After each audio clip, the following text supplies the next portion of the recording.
Hello and welcome back. This is the week 2 lecture. So today we are talking about Parting Glances, written and directed by Bill Sherwood. This film was really made over the course of 1984 and 1985, but it was not released until 1986. So we are moving forward a little bit. We were in 1984 with Stranger Than Paradise. Now we're just a couple of years later, but once again we find ourselves in New York City in the 1980s. So both of these first two films for us really are capturing particular times and places. And I think we can observe that even though they're obviously very different films, and they are depicting very different milieus, very different social, cultural settings, even though we are in New York City in the same general time period with both of these films. But obviously we're exploring sort of different sides of the city, different areas, different kinds of people. So we can observe that as we go. I also wanted you guys to read a chapter from Pearson. It's obviously about this film. It's called Parting Glances and the New Queer Cinema. So Pearson's talking a little bit more about a larger movement that he sort of locates as beginning in the 80s, largely a result of this independent film boom that we started to discuss last week. And he identifies this film and some other films as well as sort of helping to push things forward in terms of LGBTQ representation in cinema. So it might not come as a big surprise to us that historically, traditionally going back to previous decades, obviously going back, prior to the 80s, we don't see a lot of depictions of gay characters in mainstream Hollywood movies. We probably already know that. And Pearson talks a little bit about that. He does mention that there were a couple of historical precedents for Parting Glances. He mentions a couple of films that came out in the early 1980s. I believe Personal Best, starring Marielle Hemingway, was one. That was directed by Robert Towne, who first rose to prominence as a screenwriter. He wrote the script for Chinatown, I believe, the famous Roman Polanski directed film noir from the 70s starring Jack Nicholson. So Towne is one of these guys I kind of mentioned last week. He starts his career as a well-known screenwriter, and then he starts to direct his own films. So Personal Best came out in 82, and then I think in the following year there was a film called Liana, not quite sure. Pearson mentions that. That one was directed by John Sayles, who I mentioned last week. He was one of the three Johns that Pearson, also named John, that's just a coincidence, identifies as sort of these really founding fathers of American independent film. So we talked about John Cassavetes, who really kind of created the template for like how to make movies sort of outside of the Hollywood system and still see them find success. We talked about him. He was a Hollywood actor. He's in The Dirty Dozen, Rosemary's Baby, and then he used some of the money that he made as an actor to finance his own films, and eventually he set up his own distribution company so he could handle not only the production side of his films, but also he could distribute them without having to go through the major studios or distribution companies that were affiliated with the major studios. So we talked about him, and we also mentioned John Waters and John Sayles as these sort of important filmmakers who were working really throughout the 80s and into the 90s. Well, not Cassavetes because he was dead, but Sayles and Waters continued to make films into the 90s, and they're sort of thought of as these early pioneers as indie filmmakers. And Sayles was a screenwriter and started making indie films. So he has a film that comes out in 83, and much like Personal Best, his film featured a protagonist who was a lesbian. So there was some historical precedent for films that sort of foregrounded LGBTQ characters or sort of explored their lives or sort of these different identities, but it wasn't common. So Pearson really positions Parting Glances as a real groundbreaking film for a number of ways. He identifies it as the first theatrical film in the U.S. to really deal with the AIDS crisis. which of course was a huge issue throughout the 80s. But in the mid 80s, when this film came out, AIDS was still largely misunderstood by the greater public. It had often been dismissed. Frankly, though it's painful to say, it was dismissed or ignored at times as it became more and more publicized throughout the 80s. It was often identified as a disease that only affected gay men. Of course, that's not true. Heterosexual people were affected by it too, but there were a lot of stereotypes, a lot of misinformation circulating throughout the 80s. And again, not hard to understand, there was also a lot of prejudice. And initially some indifference from the public, some indifference from the government, in part because the disease was often associated with gay men. So this film tackles the AIDS crisis and the sort of personal effect that it can have. So it's important that the film is important in that way, but Pearson also identifies the film as one of, maybe not the first, but one of the first American films to really just realistically portray the lives of gay men. He says there really was not much of a track record of that in American film. And again, if you go back to the golden age of Hollywood, there were very few foregrounded or main characters who would have identified as anything other than heterosexual. But it's interesting, if you guys are sort of intrigued by representation in older films where a lot of it was very homogenized and very much based on sort of old-fashioned, very heteronormative values, but there's been a lot of good research that you can find, or you can read about this if you're interested. A lot of scholars and historians have shown that there was actually a lot of covert depictions of gay characters in classic Hollywood films. There was a lot of subtext, what we can identify as subtext, sort of hints, allusions, sort of coded representations or coded language that would often sort of be there. A lot of people wouldn't notice it, but a lot of critics and scholars have gone back and really discovered a lot of that sort of subtext, that sort of, often sort of coded as deviant or threatening in some way. And there's actually a really good book called Celluloid Closet, which is all about sort of that sort of LGBTQ subtext in a lot of classic Hollywood film. But one thing, I think Pearson kind of mentions this, and other film scholars have mentioned this over the years. If you do go back to older film, particularly, from that golden age of Hollywood, you might find some gay characters or characters that seem to be presented that way, even if it's never spoken aloud, it's never made explicit.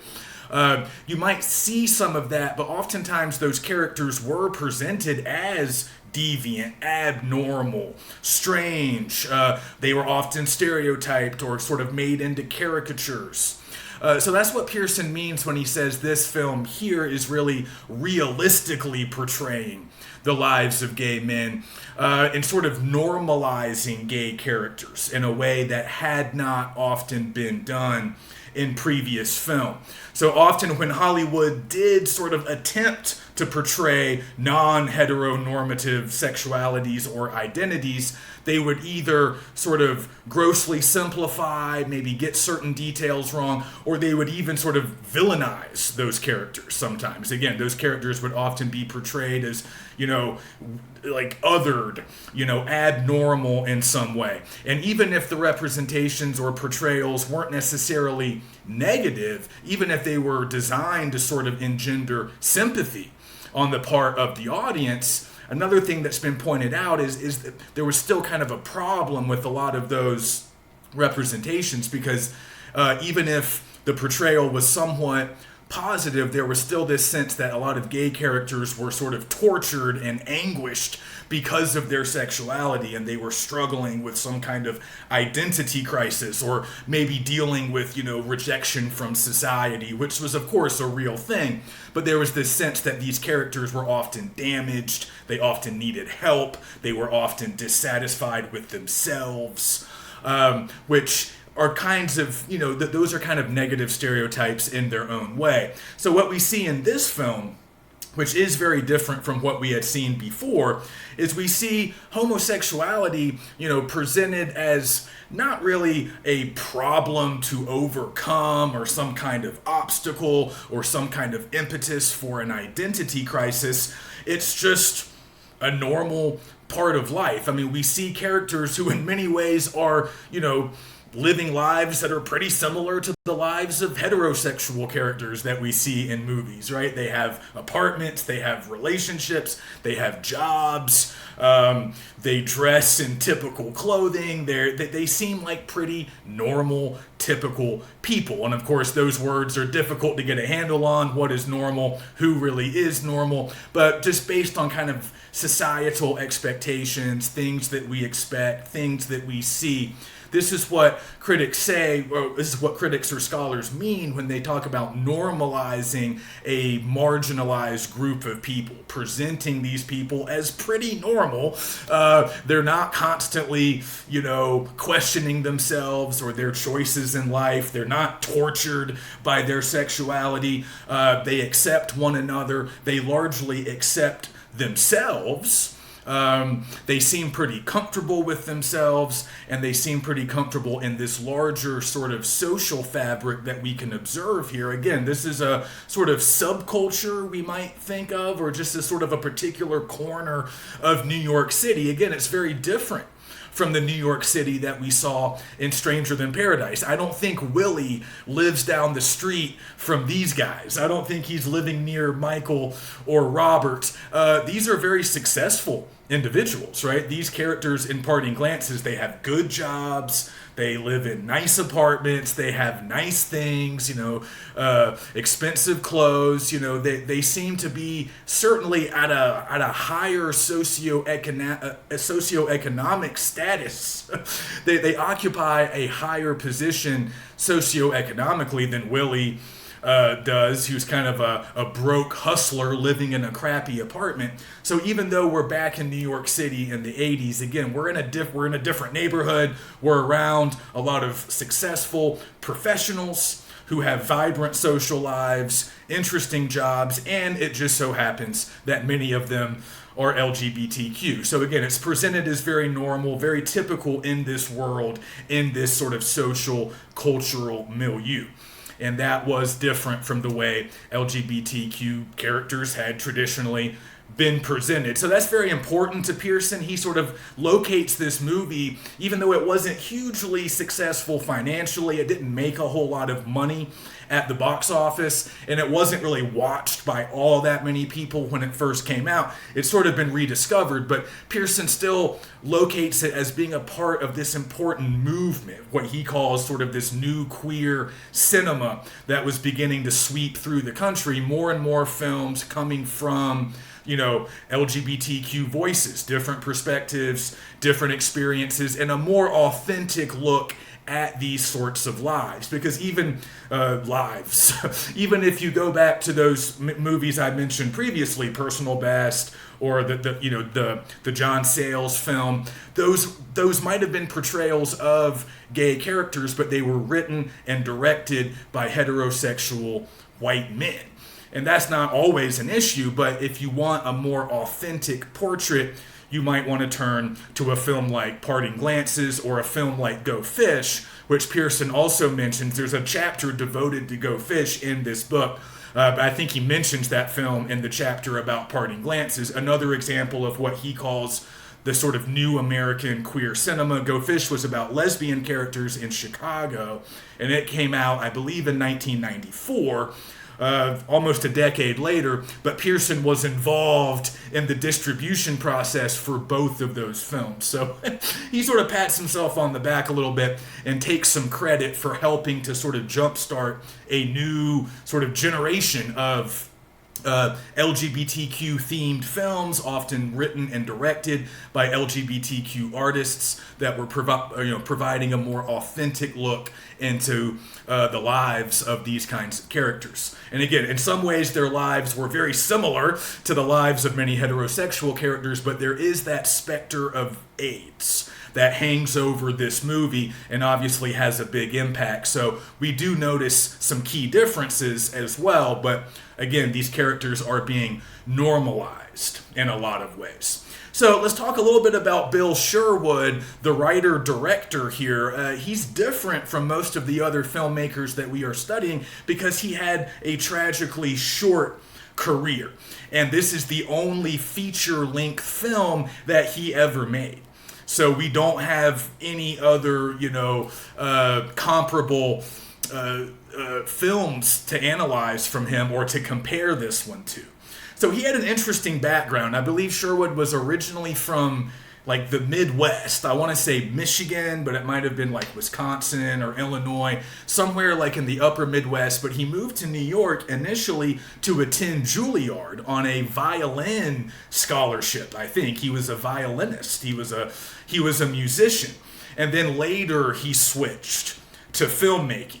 So he wrote some screenplays. He actually did a few short films that were watched by some, but didn't get much of a wide release. I don't think all of his other screenplays got produced. So he never made any other major films except for this one because he died tragically at the age of 37 due to AIDS. So we can see a little bit of maybe some biographical details making their way into the film, but obviously a career cut short. He almost certainly would have gone on to make more films, and who knows how successful they would have been, but Pearson identifies him as sort of this important voice, an important artist who may have been able to participate more in this larger movement that he was helping to jumpstart, but of course he simply did not live long enough to be able to do that. So again, this film was mostly put together over the course of 84 and 85. And one thing that a lot of critics noticed, and Pearson, I think, talks about this, or at least mentions it in his chapter, is the fact that, in this world that Sherwood is depicting, we're not as concerned about certain sort of straight world things. We're not as worried about a lot of the conventions or traditions that might govern a lot of heterosexual people, although, we get the sense that they have friends who are heterosexual, right? This is a diverse social group, so it's not, we don't want to put too fine of a point on some of these distinctions or divisions that we are creating between, say, a gay world and a straight world in the movie. But a lot of critics just noticed, again, this is all part of that normalization process, the idea that these gay characters aren't being sort of held up as different or wrong compared to normal straight characters. We don't really have normal straight characters in big central roles, so we exist in this different milieu that's presented as very natural, and we're kind of getting this slice of life, this realistic portrait. So that is why I would compare it a little bit to Stranger Than Paradise, even though they are depicting very different social and cultural milieus. They're both very realistic. They're trying to authentically portray these ways of life, these people, where they live, what they do, and just sort of what their lives look like.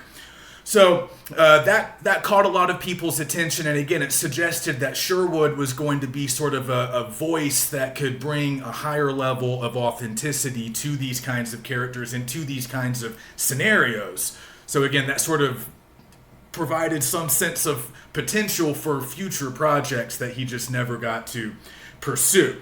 But if we want to talk about the cast here a little bit, a lot of actors that might not be recognizable to us, with one big exception.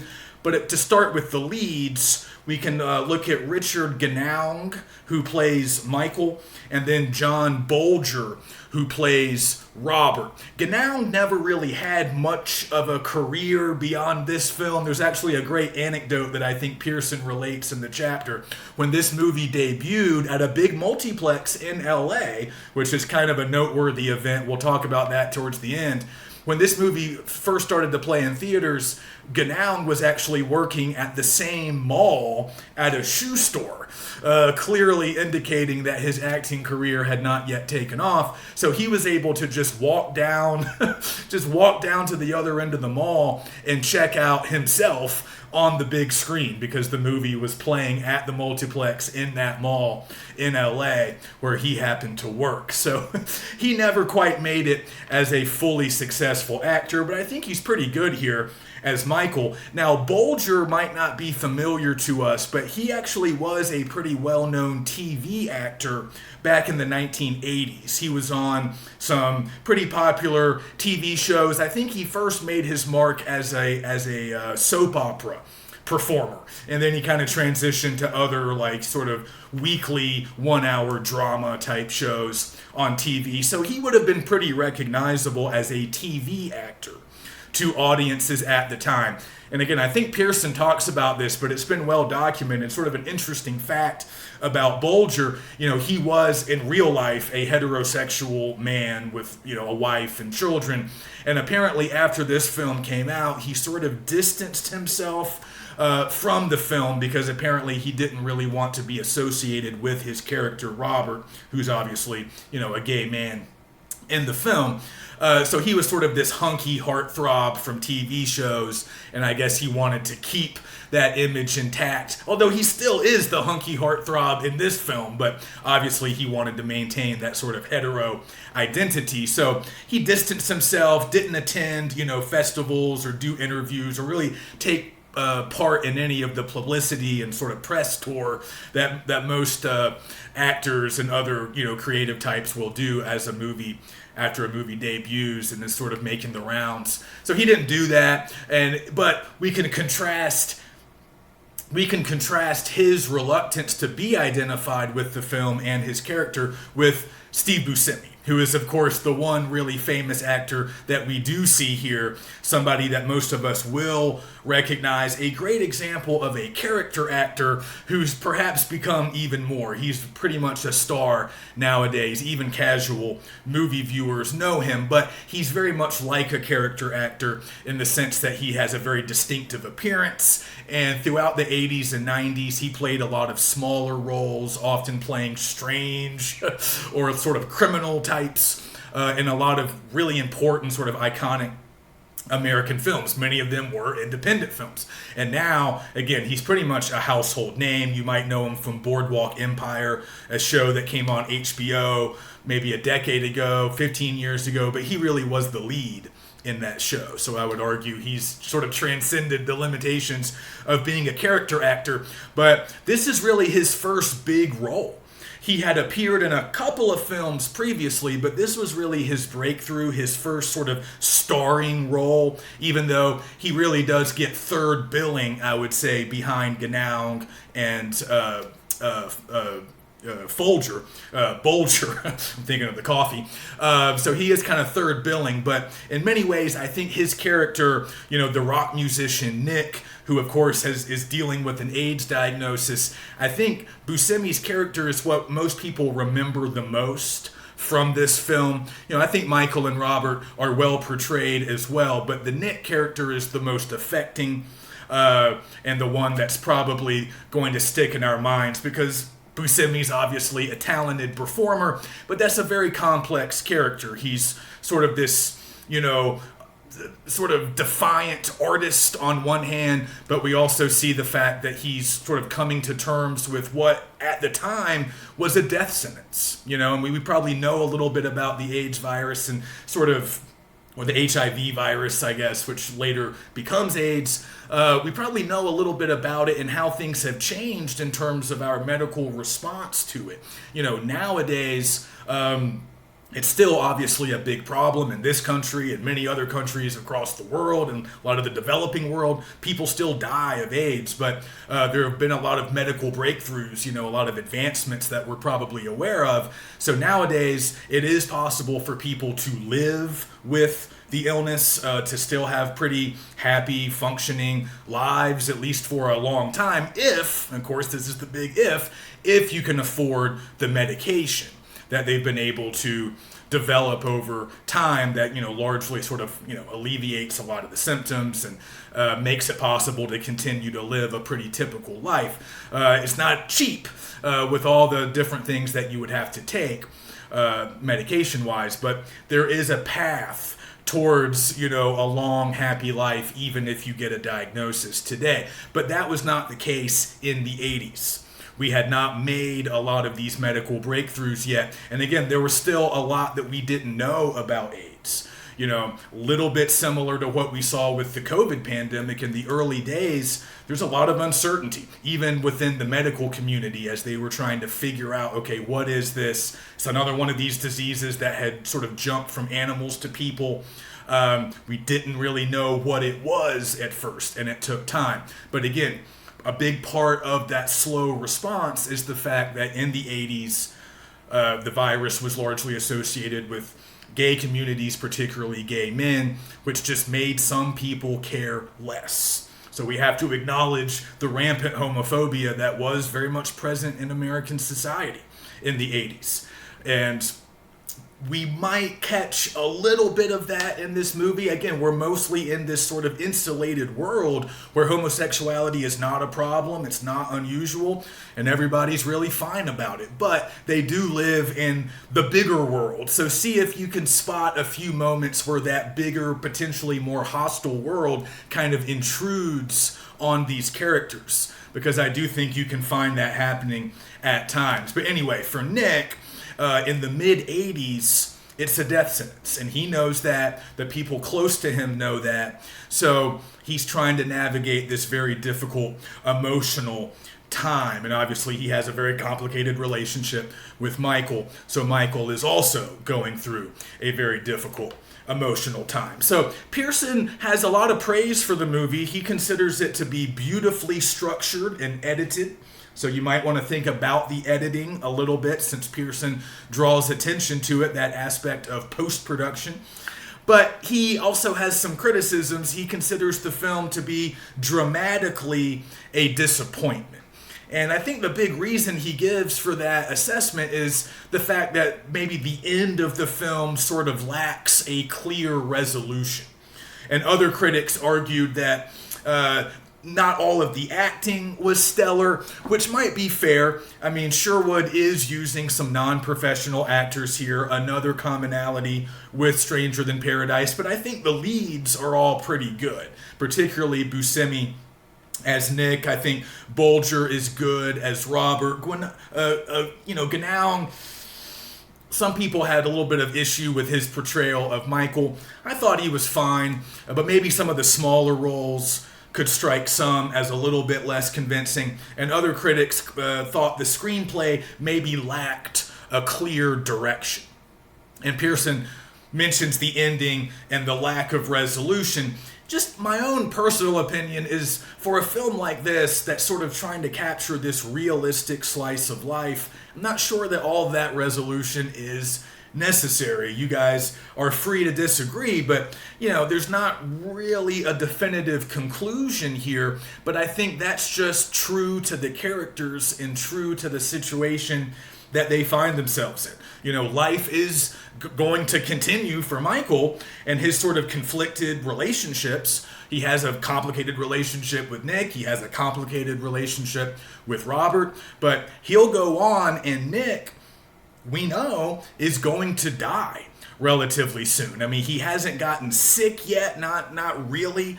He still seems to be pretty high functioning, but we know that eventually his health will decline. There's no cure. There's not a whole lot that medicine can do for him yet, except maybe ease some of his pain and suffering towards the end.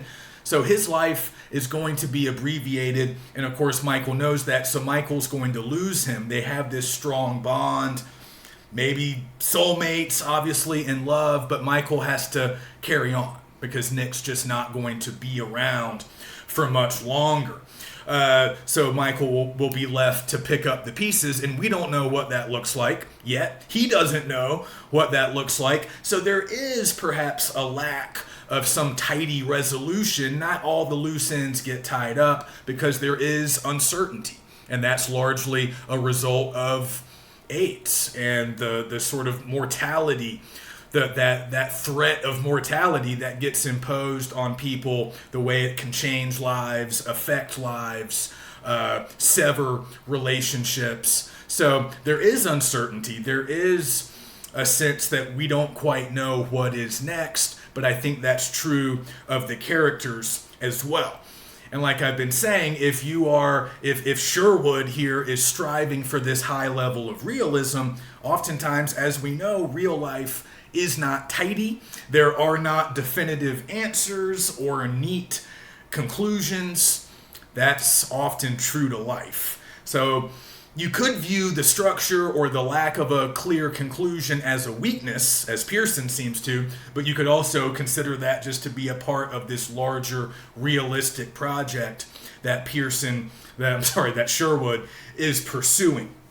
But, a lot of other things we can observe here. The film is funny at times. I think there's a pretty good streak of sort of comedic elements that we could locate. It is sharply observational. It's well made despite its small budget. We'll talk a little bit more about the budget here in a moment. But also we should acknowledge that at least on some level, the film is providing some social commentary. Some commentary on AIDS in the 80s, the way it was perceived, the way it affected people. And again, a lot of that stayed out of the mind and out of sight for a lot of Americans. AIDS was not talked about very much in the 80s. It was sometimes sort of referred to obliquely, sort of whispered about. It's very much a source of, great fear and uncertainty. But a lot of people just didn't know much about it, or they didn't feel like they were close to it. Again, unfortunately, a lot of heterosexual people just kind of dismissed it as something that was only a problem for gay people. And hey, I don't agree with that lifestyle, so it doesn't matter to me. There was a lot of that. There were a lot of callous attitudes, frankly. And I think this film and other films that came later helped to sort of turn that tide and maybe humanize the problem a little bit, show that it takes a real toll, a real human toll, and these are just people like any other people. So we can see some of the ways that this film, if viewed by enough people and viewed with an open mind, could maybe change some minds and open some minds. But it didn't really reach a huge viewership initially. It was watched a little bit more later on, in part due to home video, something that we'll mention at the end of lecture today. But it's one of these films that didn't necessarily make a lot of money at the box office, but it still showed, or it sort of, promised a future sort of market for these kinds of movies. Pearson sort of, I think, half-jokingly refers to them as gay films or gay movies. Movies that center LGBTQ characters and concerns that are relevant to that community. He's talking about how prior to this film and prior to this period historically, a lot of producers, a lot of people, heading up these big Hollywood studios, they didn't think there was much of a market for these kinds of movies. And Pearson thinks that Parting Glances helped to sort of turn that tide, change people's minds. But like Stranger Than Paradise, this film was shot on a very small budget. So we mentioned that Jarmusch made Stranger Than Paradise for around $110,000. This movie's a little bit more expensive, a little bit over $300,000. I believe the number we get is $310,000. So that's still a small budget for a theatrical, a full-length feature theatrical film. But we can observe both similarities and differences when it comes to sort of the visual aesthetic here compared to what we saw with Stranger Than Paradise. So obviously we have color, we have a little bit more camera movement, I would argue, in Parting Glances, and we can kind of see that it's a little bit more expensive. You might remember that party scene where they're having that sort of big gathering, and there's a lot of people. That would have been a pretty expensive setup there. They have extras, there's a lot of people in the room, a lot of different camera setups. The production design might be noticeable. We're inside some very nice apartments with nice things. At that party scene, again, we have a pretty elaborately constructed set. So you can think about production design a little bit, particularly set design. Also with all these interiors, we spend a lot of time inside apartments, but we also notice that we don't have a ton of different shooting locations. We don't have a huge cast. So a lot of telltale signs that this was a pretty cheap production. But it looks good. Visually, I think it looks pretty polished. It doesn't have quite as much of an avant-garde feel as Stranger Than Paradise. This film feels a little bit more conventional in its sort of visual presentation. It feels a lot like a lot of Hollywood movies that we might see. So that's kind of worth thinking about a little bit more. So yeah, it's cheap and it makes a lot more money than it costs to make. So that's another thing with these indie films that are so cheap. They don't have to be hugely profitable at the box office in order to recoup the money that it took to make them. So, Stranger Than Paradise wasn't a huge hit theatrically, but it did play in some theaters. It did rake in some money. It was pretty popular in Europe and some other parts of the world. So it ultimately grossed, maybe a couple of million. I don't remember the exact number. It would later make more money through home video as well. But for movies that cost so little to make, hauling in 2 or 3 million, that's a pretty good return. So these were starting to be viewed as potentially profitable films.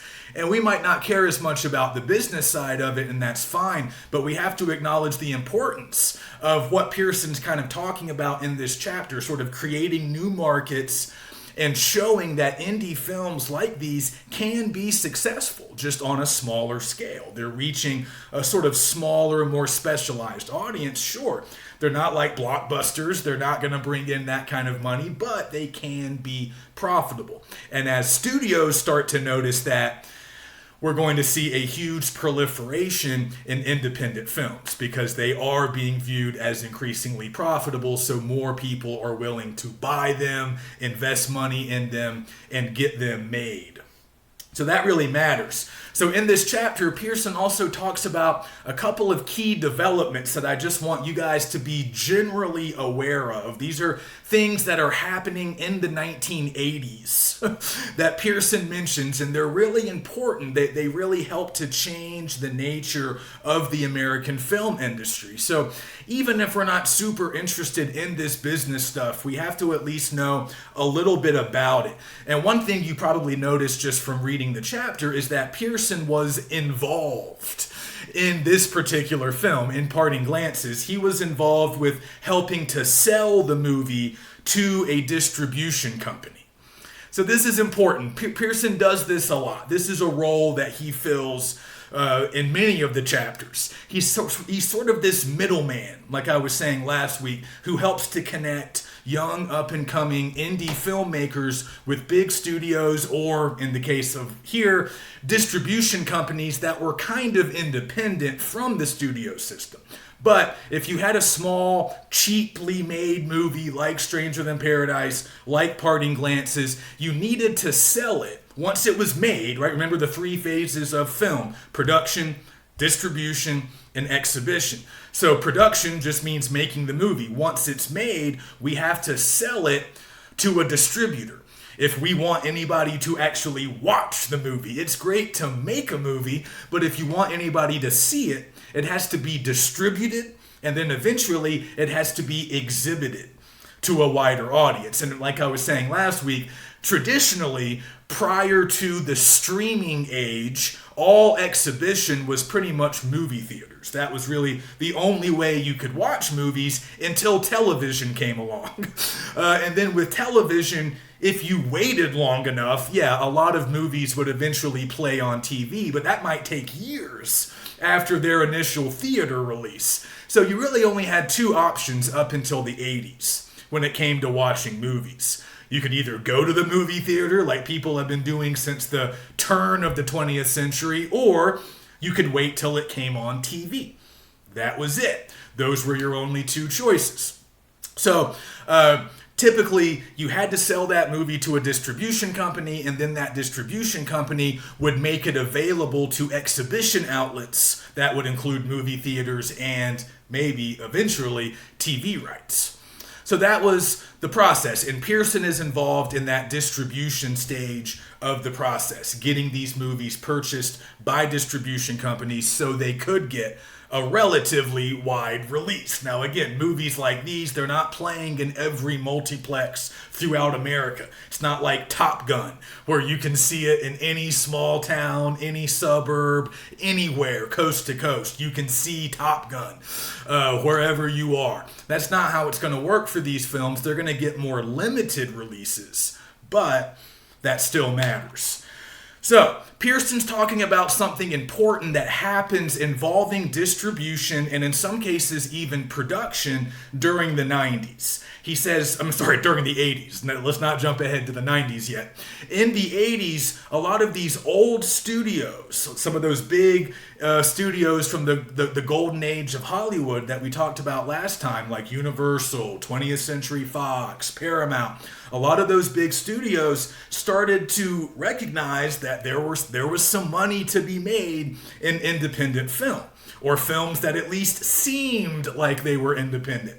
So these big studios started to create sort of like subsidiaries, like divisions or arms or branches of their company that would specialize in independent film. They would specialize in maybe finding independent film and then distributing them. And in some cases, they would even get involved on the production side. So like Pearson says, some of these new companies were strictly distribution companies.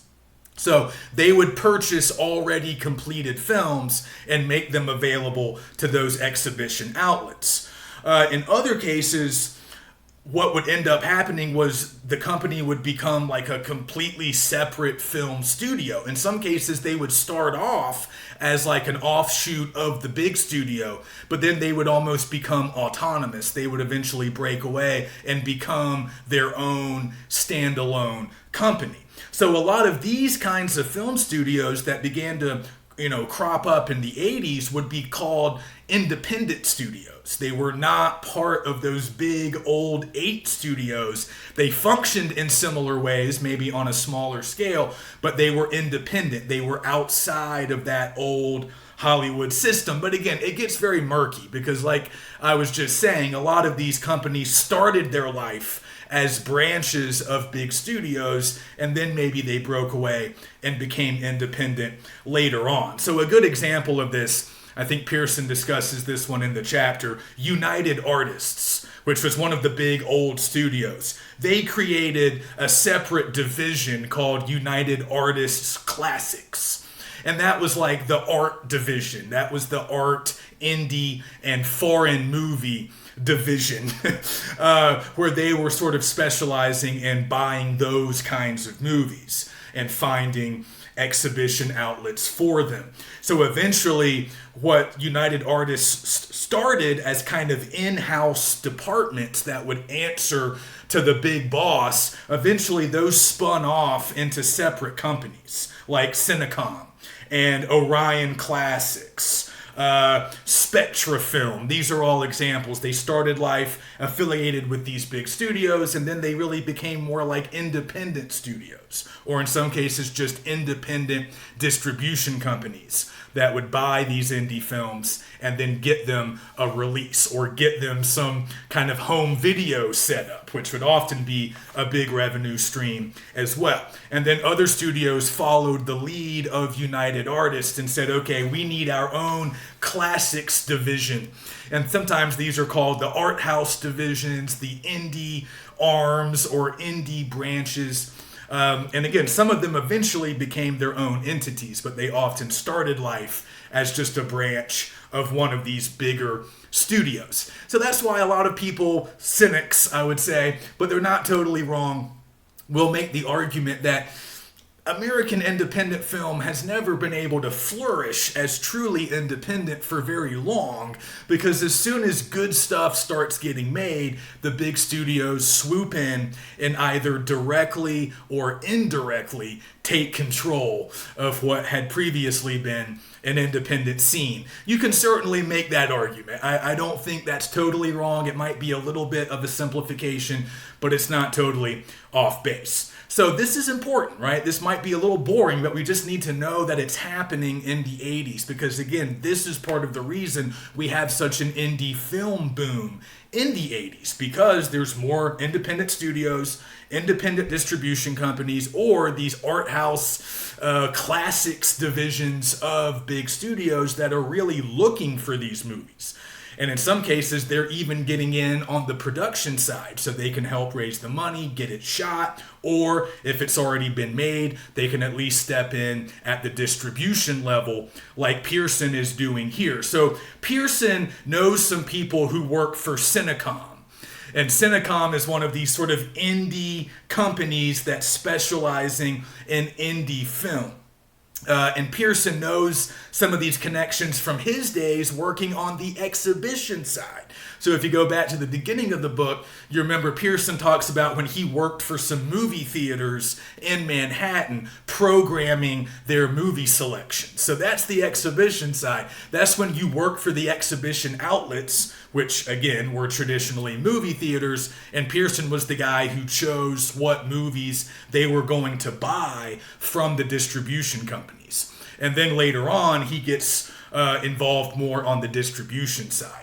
But he has these connections, he knows people from back in his New York days. So he's able to work with Cinecom, and eventually Cinecom buys Parting Glances after many other production companies or distribution companies had passed, citing the lack of a market for what was called then, and Pearson kind of uses the language, these other companies passed because they didn't think there was a market for gay movies. They didn't think there was any real crossover appeal. They didn't think a movie like this would appeal to a wide enough audience. And Pearson saying, really, this movie and other movies that came fast on its heels disproved that notion.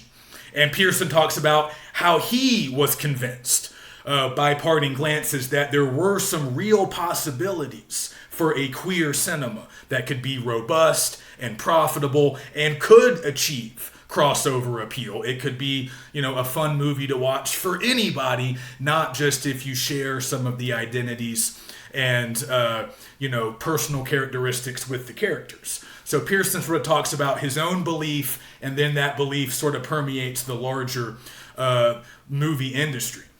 But he also talks about some stuff that happens right around the same time. So I think in the same year, in 1986, a couple of other really important films featuring gay characters come out. Desert Hearts, directed by Donna Deitch, and then Stephen Frears' My Beautiful Laundrette. Some of you might be familiar with that one. It stars Daniel Day-Lewis. That's a British film, so it does not fall under our purview. Frears is a pretty well-known British director, and of course Daniel Day-Lewis himself is British.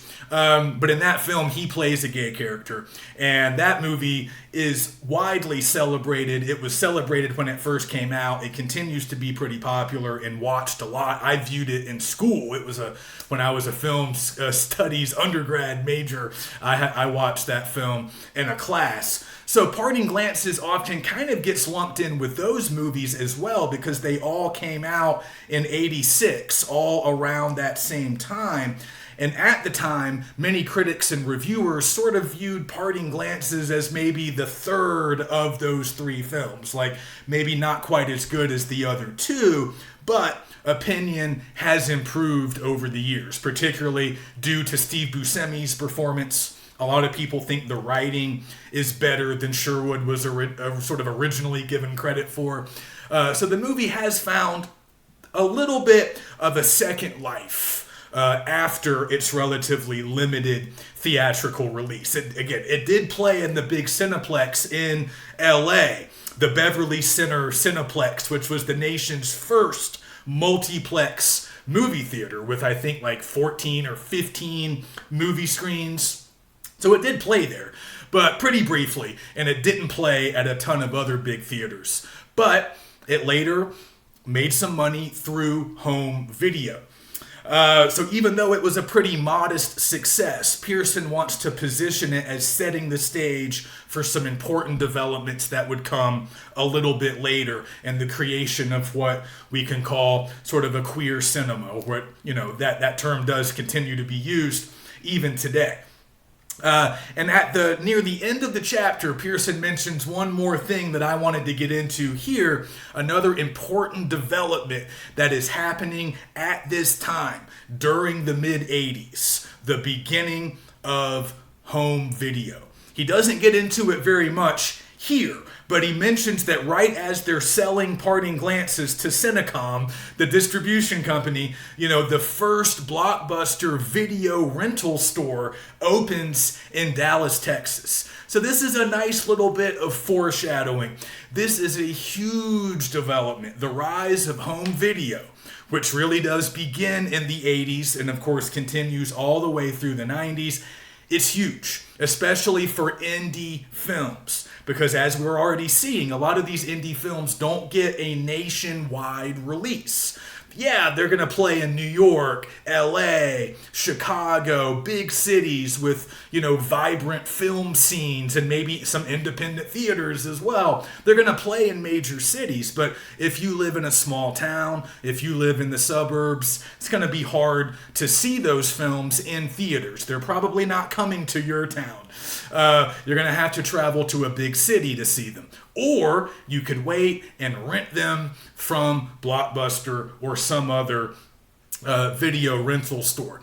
So this is big for indie films that don't get long runs in theaters, don't get the big nationwide release, which of course limits the amount of box office proceeds that they can bring in. But there's this chance to have a second life on home video. And Pearson will talk about this with future films like Clerks, Dazed and Confused, a couple of films that we're going to watch later in the semester. They didn't make big money in theaters for a variety of reasons, but they became cult classics later. And a lot of that cult classic status is due to home video, the ease with which people could rent those movies and watch them at home. First on VHS, and then as we move into the second half of the 90s, DVDs. But it's the same idea. This is another way for movies to make money, and this is especially good for cheaper, smaller movies that didn't play in theaters as much. They can have success through home video. So this is a profound change in the film industry. Not only culturally, but also in terms of mechanics. This is another revenue stream. Movies can be profitable largely through home video. So this is another dynamic, and it also makes it easier to watch movies. After decades of it mostly just being the movie theaters, now people can enjoy films at home. And again, I know for us living in the streaming age, it can be hard to appreciate how important that change really was, but it just opened up film viewership, and it created new audiences, new markets for a lot of indie films. So it's all very important, and we'll continue to sort of track that rise of home video. But if for anybody who's of my generation, I'm sort of an old millennial, came of age in the 90s, pre-streaming, and we lived in a small town in South Carolina where, we had a mall, we had a multiplex, but the only way to watch indie films, the only way to watch a lot of foreign films or art films was to hope that you could make some really good finds at the video rental store, because they would have some indie films there. They would have some offbeat stuff. You'd have to hunt for it a little bit. Sometimes they got their own section. There might be a foreign section. Or sort of an avant-garde section in the video store, but you could find stuff that you would never have been able to see in theaters. And you could take it home, watch it that night on VHS or DVD. So just speaking from my own personal experience, this is how I experienced a ton of films. And it's how I watched virtually every single film that we are watching now, because almost none of these, with the exception of some of the later ones, Pulp Fiction, Good Will Hunting, Shakespeare in Love, those got national releases. Those played everywhere. But these films that we're watching early in the semester, the only way I was going to watch those was through Blockbuster or some other movie rental store. And our town had two. We had a Blockbuster, and then we had like a knockoff a store called Movie Max. And Movie Max didn't have as good of a selection, but you could rent 5 movies for $5 on Fridays. And me and my friends did that almost every weekend through middle school and high school. So again, for film nerds like us, the video store was sort of our sanctuary. It was so important. It was our access to a lot of these kinds of movies. So that's what home video does in the 80s and 90s. So we'll keep talking about that as we move along. So next week, we watch Raising Arizona. That's the Coen brothers. We might be familiar with that filmmaking duo. We'll talk about them. We'll talk about that film as we continue to move up through the 80s. So I will see you next week.